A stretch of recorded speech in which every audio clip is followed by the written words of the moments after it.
శంకరాచార్య, రామానుజాచార్య అందరూ ఉన్నారు, న్యాయవాదులు అందరూ ఉన్నారు. కానీ మన మనస్సులో చిత్తశుద్ధి ఉండాలి కదా. అందుకే అంటున్నారు ఆయన, బొమ్మలాట సంసార జీవితం బొమ్మలాట ముఖ్యంగా గుర్తుపెట్టుకోవాలి. లేకపోతే మీరు గమనించండి, పెళ్లిగాని కుర్రాడు బడ్డీ కిళ్ళి కొట్టు దగ్గర నుంచుంటాడు, ఏదో నలుగురు స్నేహితులు కలుస్తాడు, వాడి దారిని వాడు ఏదో సరదాగా మాట్లాడుకుంటూ ఉంటే సాయంత్రం వేళ చలికాలం 5:30కి సినిమాకి ఎడుతూ ఉంటారు షికారుకో దంపతులు, భార్య భర్తను. బండి మీద ఆయన ముందు నడుపుతూ ఉంటాడు, ఈవిడ చక్కగా నడుం చుట్టూ చెయ్యేస్తుంది చక్కగా, ఇంకా ఆయనకి సరదాగా ఉంటుంది చాలా. అందుకని నడుము చెట్టేగానే హ్యాపీ హ్యాపీ అనుకుని బండి నడుపుతూ ఉంటాడు. ఈ కుర్రాడు ఉన్నాడే, కాలేజీ కుర్రాడు, వీడు తిన్నగా ఉండక ఆ దృశ్యం చూస్తాడు. చూసి లైఫ్ అంటే వైఫ్ బండి అలా ఉండాలి. మనం ఉన్నాం ఎందుకు ఇక్కడ, సత్రం పోయినాం మటన్ నిద్ర, మన కోసం చూసేవాళ్ళు లేడు, మనం సినిమా చూసినా ఒక్కళ్ళమే వెళ్ళాలి, అందుకే పెళ్లి చేసుకోవాలి అని మొదలుపెట్టి పెళ్లి చేసుకుంటాడు. అందుకే పెళ్లికి ఆయన తర్వాత 2 ఏళ్ళు అయ్యేసరికి ఈ లైఫ్ అన్నీ ఎంత బాగుంటాయో అర్థమైపోతాయి ఖచ్చితంగా. పెళ్ళి అయిన మొదటి సంవత్సరం భార్య మాట భర్త వింటాడు, కొత్త మోజు కదా, మా ఆవిడని తిరుగుతూ ఉంటాడు. ఈ అమాయకురాల పాపం, మా ఆయనకి నేనంటే ఎంత ఇష్టమో, ఏడాదేనమ్మా, కంగారు పడకే, ఏడాదే యానివర్సరీ అవగానే మారిపోతాడు, అనుమానం లేదు ఇక్కడ. ఏడాది పాటు తిరుగుతాడు అంతే, యౌవనం అంతకంటే ఉంది, అందరికీ తెలుసున్నది. అంతే, మొదటి సంవత్సరం భార్య మాట భర్త వింటాడు, 2వ సంవత్సరం భర్త మాటే భార్య వింటుంది, అలవాటు పడిపోతుంది. ఇది హిందూ దేశం, ఈ దేశంలో మగాళ్ళు ఇంతేనైనా పెత్తనం భరించాల్సిందే, ఎందుకు వచ్చిన గొడవ అని ఉంటుంది. ఇక 3వ సంవత్సరం నుంచి వీళ్ళిద్దరూ ఒకరి మాట ఒకరు వినరు, వీళ్ళిద్దరి మాటలో ఎరుగు పొరుగు వింటూ ఉంటారు. ఇంకా కిటికీ తీస్తే బోడు కాలక్షేపం, తోసుంటా నాకేం పెట్టావు, నువ్వేమి ఇచ్చావు, ఇదే గొడవ. ఎందుకు అవుతుంది గమనించండి. ఇది నేను జోక్గా చెప్పినా, చలోక్తిగా చెప్పినా, తీవ్రంగా ఆలోచించి ఎందుకు ఇలా అవుతుంది. పెళ్ళైన మొదటి సంవత్సరం ప్రేమించినటువంటి భార్యను 30 ఏళ్ళైనా ఎందుకు అదే ప్రేమని మనస్సులో పెట్టుకోలేకపోతున్నాం. మనం శరీరాన్ని ప్రేమించాం, ఆవిడ మనస్సును చూడలేదు, ఆవిడ తత్వాన్ని చూడలేదు, ఆవిడ సేవను చూడలేదు, దేన్ని చూడాలి, శరీరాన్ని చూసాం మనం. అందంగా ఉంది, లేదా కట్నం ఎక్కువ ఇచ్చింది, లేదా సాఫ్ట్వేరు హార్డ్వేరు బాగా సంపాదిస్తుంది, ఇదే ఆలోచించాం మనం.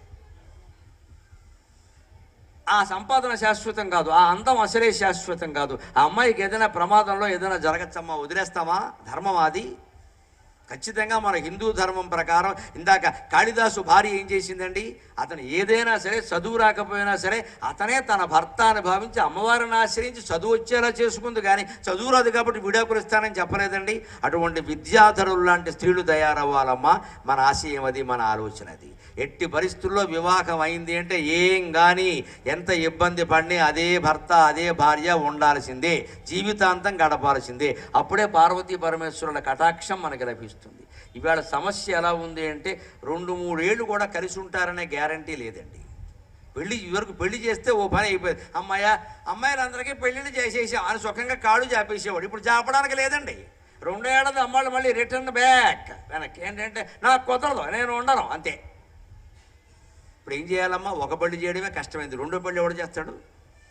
అలాగనే ఆవిడని చేసుకోమన్నాం అనుకో, ఎవరిని చూసుకుంటుందో తెలియదు, కొంపలు అంటుకుపోతాయి. ఇప్పుడు తల్లిదండ్రులు ఏమవ్వాలి? అమ్మాయిని సమర్థించకుండా ఉండలేరు. దానికి మొత్తం పరిష్కారం ఎక్కడుందంటే, ఒక్కసారి ధర్మేచ అర్థేచ కామేచ నాతిచరామి అన్నాక కట్టుబడి ఉండవలసిందే, మాట్లాడడానికి వీల్లేదు. అదే హిందూ ధర్మం, అదే హిందూ సంప్రదాయం. అమెరికా సంప్రదాయాలన్నీ మనకు వచ్చేసి రకరకాలుగా మారిపోతున్నారు మనుషులంతే. నీ లెక్క నాకేమిటంటే నీ లెక్క నాకేమిటి, ఎవరి లెక్క ఎవరికీ లేనప్పుడు మనకి దేవుడి లెక్క మాత్రం దేనికంటే పని లేక. ఏమీ లేకపోయినా ఆయన నందివాహన నాగభూషణ ఆయనేమో ఏనుగుతోలు కట్టుకుంటాడా, ఈవిడేమో అరుణారుణ కౌసుంభ వస్త్ర భాస్వత్ కటీదటి ఎర్రన పట్టుచీర కడుతుందా, ఈవిడేమో రత్న గ్రవేయ చింతాకలోల ముక్త ఫలాన్విత. అమ్మవారి హారం ఎలా ఉంటుందంటే రత్నాల హారం అంట, అందులో మళ్ళీ చివర ముత్యాలు వేలాడుతూ ఉంటాయట, మధ్యలో చింతాక పథకం ఆకుపచ్చ రంగులో ఉంటుంది. ఇంత వైభవం ఆవిడికి. ఆయనకి ఏమిటండి, మెళ్ళో ఓ పామ, చేతికి ఓ పామ, వెనకాల ఓ పాముల. ఈ పాములాన్నేమో ఈవిడ పెళ్లి చేసుకోవడం ఆ అమ్మడికి. ఆయన గారితో కాపురం చేస్తున్నందుకు ఇవిడికి నోబెల్ బహుమతి ఇవ్వాలి అమ్మవారికి. ఆయనేమో చర్మం కట్టుకుంటాడా, ఈవిడేమో పట్టుచీర కట్టుకుంటుందా, ఆవిడేమో సర్వాభరణాలు పెట్టుకుని అలా కూర్చుంటుందా అమ్మవారు శుభ్రంగాను. ఆయనేమో ఏమీ లేకుండా ఏనుగుతోలు కట్టుకుని పాములు పెట్టుకుంటాడా. ఈవిడికేమో సింహం వాహనమా, ఆయనకేమో సరిగ్గా సింహానికి శత్రువు ఆకారం ఎద్దు వాహనమా. ఇద్దరికీ గొడవేనండి ఎప్పుడు చూసినా. మరి వాహనాల సైతం గొడవే కదా. పైగా ఆయన ఉండేదేమో శ్మశానం. కావాలంటే ఆయన ఏమంటాడు, ఇల్లు కొనమంటే శ్మశానంలో ఖాళీగా ఉంది దా అంటాడు ఆయన. ఆయనకి శ్మశానం అంటే ఇష్టం.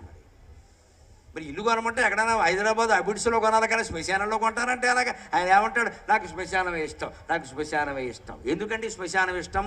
అపార్థం చేసుకోకూడదు భగవంతుణ్ణి. శివుడు శ్మశానాన్ని రుద్రభూమి అంటారు. ఎందుకు శివుడికి శ్మశానం ఇష్టమో తెలుసా? శ్మశానంలో ఎందుకుంటాడో తెలుసా? కాళహస్తి వెళ్ళండి మీరు. శ్మశానవాసీ భగవాన్ కాళహస్తీశ్వర శివక అని ద్వారం మీద రాసి ఉంటుంది. కాళహస్తీశ్వరుడు ఈ ఆలయంలో ఊరికే మీ దర్శనం కోసం ఉన్నాడంతే. నిజానికి ఈయన ఉన్నది శ్మశానంలో. దేవుడు శ్మశానంలో ఉండటం ఏంటండి? ఎందుకుంటాడు? ఏ జీవి అయినా ఖచ్చితంగా చిట్ట చివరికి దారి తప్పకుండా ట్రాఫిక్ జామ్ అయినా సరే వెళ్ళేది శ్మశానానికే. దారి తప్పకుండా. అక్కడ రూట్ ఎవరిని అడగక్కర్లేదు. శ్మశానానికి వెళ్ళేవాళ్ళు ఎవరిని శ్మశానం ఎక్కడ అడగరు, తెలుస్తుంది. ఖచ్చితంగా ఆడ మగ తేడా లేకుండా, పెద్ద చిన్న తేడా లేకుండా వెళ్ళేది శ్మశానానికే. అక్కడ వీళ్ళు వెళ్ళేసరికే శివుడు సిద్ధంగా ఉంటాడట. ఉండి ఏం చేస్తాడట? మాయ బంధములని ఖాయమయ్యనుగా అదే సాగుతోడ వదలి రావదేమి. అదే భావన కలిగి నేను ఇష్టదైవం అనే పుస్తకంలో పద్యం రాశాను శివుడి మీద. నువ్వు శ్మశానంలో ఎందుకుంటాయో నాకు అర్థమైందయ్యా. మాయ బంధములని ఖాయమయ్యనుగా అదే రావదేమి. మాయ బంధములని ఖాయమయ్యనుగా అదే సాగుతోడ వదలి రావదేమి. నీవు నన్ను చేర నిలుచుంటి నేనని, నీవు నన్ను చేర నిలుచుంటి నేనని శవము శవము చేరి శివుడు పల్కు. అక్కడ శ్మశానంలో దహనం అయిపోతుంటే, గరుడ పురాణంలో ఉండే విషయం అండి. దహనం అవుతుంటే ఏం జరుగుతుందో తెలుసా? పంచప్రాణాలు పోవు. మనిషి పోగానే ఒక్క ప్రాణమే పోతుంది. 4 ఉంటాయి దేహంలో ఉంటాయి. ఇంకా వైద్యం చేస్తే బతుకుతాడు, చెయ్యొచ్చు, పర్వాలేదు. సాధారణంగా జరగదు కానీ అవకాశం ఉంది. పోయిన చోట ఒక్క ప్రాణమే పోతుంది. పోయిన శవాన్ని కింద పడుకోబెడతాను చూడండి, వేరే చోట మంచం నుంచి దించి అక్కడ 2వ ప్రాణం పోతుంది. ఓ దించేశారు అంటే ఇంకా అవకాశం లేదు, వెళ్ళిపోవడమే. ఇంకా 3 ఉంటాయి. 3వ ప్రాణం ఎక్కడ పోతుంది తెలుసా? శ్మశానంలో దహనం చేస్తుంటే పోతుంది. అప్పుడే 4, 5 కూడా బయటికి వెళ్ళిపోతాయి దహనం అవుతుంటే. అప్పుడు ఆ 3 ప్రాణాలకి అర్థం అవుతుంది, కాలిపోతుంది, ఇంక ఉండే మనకు ఉపయోగం లేదు అని 3 వాయువులు బయటికి వెడతాయి. ఒక వాయువు బయట నిలబడి అనుకుంటుంది, ఇదేమిటి నా శరీరం, ఇది నా శరీరం దహనమైపోతుంది, నాకు ఆ వేడి తెలియట్లేదు, అది కాలిపోతుంది. కన్న కొడుకు పెద్ద కొడుకు కాల్చేస్తున్నాడు, నాకేం తెలియట్లేదు అంటే, అయ్య బాబోయ్ ఇది నేను కాదనమాట. మాయామేయ జగంబు నిత్యమని సంభావించి మోఘంబునన్. ప్రతి వ్యక్తికి బలిజేపల్లి వారి హరిశ్చంద్ర పద్యం గుర్తొచ్చి తీరుతుందమ్మా. కర్మ కాలిపోయింది, మనస్సులో భావించాలి తప్ప శరీరం లేదు, ఏం చేస్తాం? మాయామేయ జగంబు నిత్యమని సంభావించి మోఘంబునన్ నా ఇల్లాలని నా కుమారుడని ప్రాణంబుండునందాక ఎంతో అల్లాడిన ఈ శరీరము ఇప్పుడు ఇందున్ కట్టెలంగాలుచో ఆ ఇల్లాలును రాదు పుత్రుడును తోడై రాడు తప్పింపగా అని ప్రతి ప్రాణి ఏడుస్తాడు. దీనికి ఆడ మగ భేదం లేదు, పేద గొప్ప అనే భేదం లేదు, ఏ భేదము లేదండి. పండితుడా పామరుడా అనే భేదం లేదు, అందరూ ఏడవలసిందే. ఆ ఏడుపేదో ముందే ఏడవచ్చు కదా. శరీరం ఉండగానే ఆ విషయం గ్రహించవచ్చు కదా. చచ్చినా గ్రహించవండి. ఇదే నేను అని బళ్ళో పిల్లాడిని పిలవగానే లేచి హాజరు పలికినట్టుగా మాటికి నేను అనగానే దిక్కుమాలిన శరీరం లేస్తూ ఉంటుంది. ఇక్కడ ఈ శరీరం మంది కాదు. అప్పుడు 3వ వాయువు బయటికి వెళ్ళి నిలబడి, అయ్యో నాకు తెలియట్లా. 4వ వాయువు ఏం చేస్తుంది తెలుసా? పెద్ద కొడుకు శరీరాన్ని పట్టుకుంటుంది, కర్మ చేసేవాడిని. ఎందుకో తెలుసా? వాడి మీద ప్రేమ కాదు, వాడికి ఏమైనా జ్వరం వస్తే కర్మ మానేస్తాడు. వాడికి రొంప చేసింది అనుకోండి, జ్వరం వచ్చింది అనుకోండి, కర్మ మానేస్తాడు. ఎందుకని? ఖచ్చితంగా కర్మ చేసేవాడికి రొంప వచ్చే అవకాశం ఉంది. ఎందుకంటే 11 రోజుల కర్మకాండలో బ్రాహ్మణులకు బాగా తెలుసు. 11 రోజులు చేస్తారు, మొత్తం 30 సార్లు స్నానం చేయాలి రోజుకి. 30 సార్లు స్నానం చేశాక జలుబు రాదు. అందుకే నదీ తీరంలో పెడతారు కర్మకాండ. ఎందుకంటే మాటికి మునగరా నాయన బయటికి రారా, బయటికి రారా, మీరు ఎలా కుదురుతుంది? అందుకని నదీ తీరంలో పెట్టేస్తారు. బాబు మునుగు బయటికి రా. ఇన్నిసార్లు మునిగితే జలుబు చేయదు, కానీ చెయ్యదండి. కర్మ చేసేవాళ్ళు ఎవరినైనా మీరు గమనించండి, ఆశ్చర్యకరంగా 11 రోజులు అయ్యి 12వ రోజు ఆశీర్వచనం అయ్యే వరకు పెద్ద కొడుక్కి ఏ రోగమో రాదు. ఎవరు కాపాడుతున్నారండి? పోయిన పితృదేవతలు కాపాడుతున్నారమ్మా వాడిని, అనుమానమేనా? పితృదేవత ఆయన ఆవహించి ఉంటాడు. ఎందుకంటే వీడికి ఏదైనా వచ్చిందంటే వాడికి మొదలేదు. కూర్చుంటాడు అలాగంతే, పట్టుకుని కూర్చుంటాడు. బలంగా వ్యాధి నిరోధక శక్తి, రెసిస్టెన్స్ పవర్ మా అబ్బాయి దగ్గరికి రావడానికి వెళ్ళ. మూడో ప్రాణం దహనం అయిపోయినప్పుడు పైకి లేచి శివుణ్ణి పట్టుకుని ఏడుస్తుంది. 4వ ప్రాణం పెద్ద కొడుకును పట్టుకుంటుంది. 5వ ప్రాణం ఏం చేస్తుంది తెలుసా? శ్మశానానికి ఇంటికి షటిల్ సర్వీస్ చేస్తుంది. Tenali Kolluru, Tenali Kolluru, Tenali Kolluru, Kolluru Tenali, Kolluru Tenali auto service. ఎందుకని? అన్ని దానాలు చేస్తున్నారా లేదా, సక్రమంగా కర్మకాండ చేస్తున్నారా లేదా, లేదా మొత్తం తినేసారా, ఇది మొత్తం చూసుకుంటాను. నా ప్రాణి తాపత్రయం అది. అయ్యో అయ్యో ఇంత ఆస్తి ఇచ్చాను, 10 ఎకరాల పొలం ఇచ్చాను, 2 ఇళ్ళు ఇచ్చాను, బంగారం ఇచ్చాను, వీళ్ళు అమ్మకడుపు కాల మొత్తం మింగేశారు కొడుకు కోళ్ళు కలిసి. బ్రాహ్మణులకు ఏదైనా దానం ఏమైనసరికి టూకీగా టూకీగా నీకు ఆస్తులు టూకీగా లేవు, పెద్ద టాకీస్ ఉంది అక్కడ. బ్రాహ్మణులు లోకుగా ఉన్నారా? శాస్త్ర ప్రకారం చేసేవన్నీ చేయాల్సిందే. బంగారం దానం అంటే బంగారమే దానం ఇవ్వాలండి, చేతికుండే ఉంగరం దానం ఇవ్వాల్సిందే. మా అమ్మగారు పోయినప్పుడు బంగారం దానం అనగానే నేను వెంటనే ఇలా తీసాను, అక్కడ పెట్టేశాను మొహమాటం వెళ్ళా. బంగారం అంటే బంగారమే ఇవ్వాలి, చేతికున్నదే ఇచ్చేసాను, అంతే లెక్క అది. అంతేగాని బంగారం ప్రత్యామ్నాయ 10 రూపాయల 10 రూపాయలు బంగారం వస్తుందండి, బొగ్గు ముక్క రాదు. నాటకాలు ఆడతాం మనం ఎక్కడ. బ్రాహ్మణుడు లోకు గడ్డం అక్కడ. బ్రాహ్మణులు ఊరికే చెబుతారా? 5వ ప్రాణం సరిగ్గా కాపలా కాస్తూ ఉండడం. తల్లి అయినా సరే, తండ్రి అయినా సరే, వీడు చేస్తున్నాడా లేదా, వెనకాల ఆడది సహకరిస్తుందా, వంకలెడుతుందా. ఎందుకంటే శవానుకున్న ఉంగరాలు కూడా లాగేస్తారండి. ఉంగరం దానం ఏమంటే ఎవరికి ఇవ్వరండి. శవం చేతికి ఉంగరం రాదు, మీరు ప్రయత్నించడం రాదండి, చాలా బిగిసిపోయి అయినా సరే వేలు కోసి లాగేస్తారండి.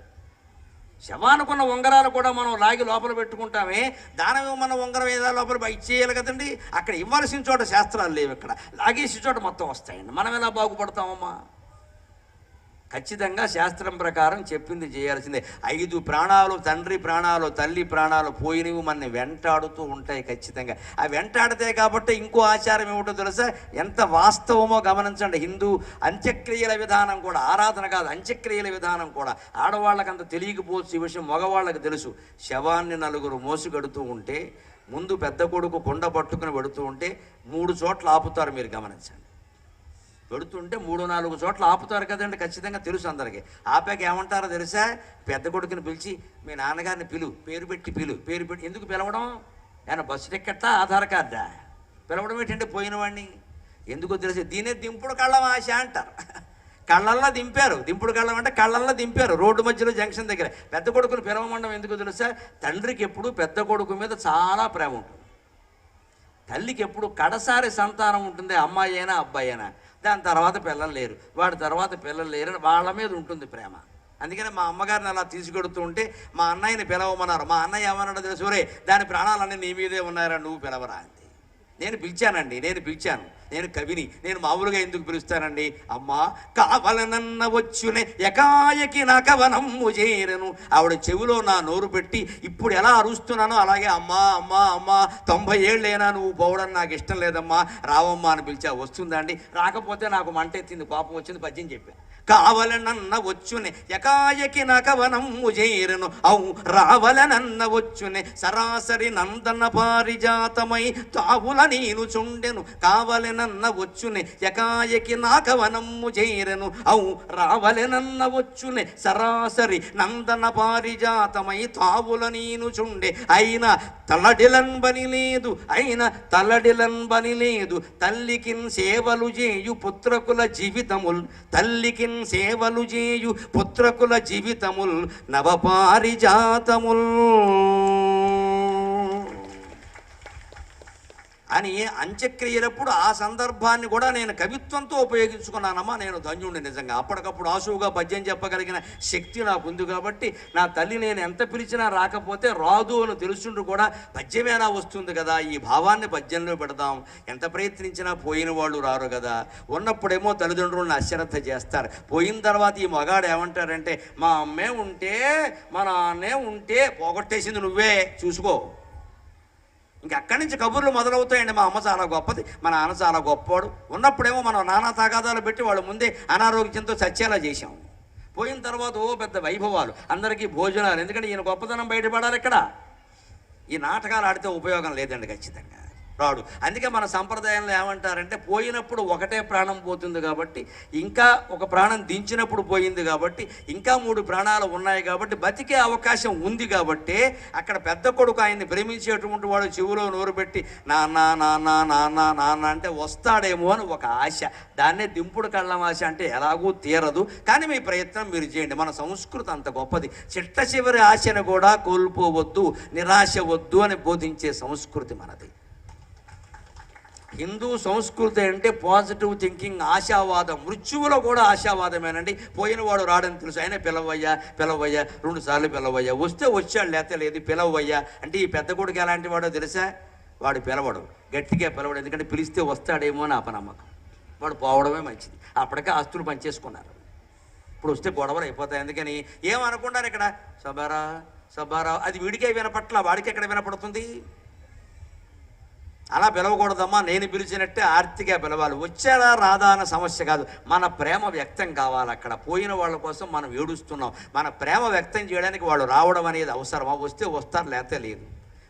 మనం చేసే పని సరిగ్గా చేయాలి కదా. భగవంతుడు ప్రత్యక్షం కాకపోయినా సరే, భగవంతుడు మన కోరికలు తీర్చినా తీర్చకపోయినా సరే, మన కష్టాలు తీర్చినా తీర్చకపోయినా సరే, పూజ మనం చేస్తే దండం పెడితే చిత్తశుద్ధిగా పెడుతున్నామా లేదా, దేవుడా కాపాడు అంటున్నామా లేదా, ఆ ఆర్తి మన తల్లిదండ్రుల విషయంలో కూడా ఉండాలి. ఉన్నప్పుడు ఉండాలి, పోయినప్పుడు ఉండాలి ఖచ్చితంగా. అదే పితృదేవత ఆరాధన. అందుకని శంకరాచార్య చివరిగా ఒక్క మాట చెబుతున్నారు. అమ్మా నేను కష్టాలు వచ్చినప్పుడు ప్రార్థించాను అనొద్దు. ఎవరైనా చిన్నపిల్లలు ఆకలేసినప్పుడు తల్లిని ప్రార్థించినట్టే నేను కూడా కష్టాలు వచ్చినప్పుడే ప్రార్థిస్తా.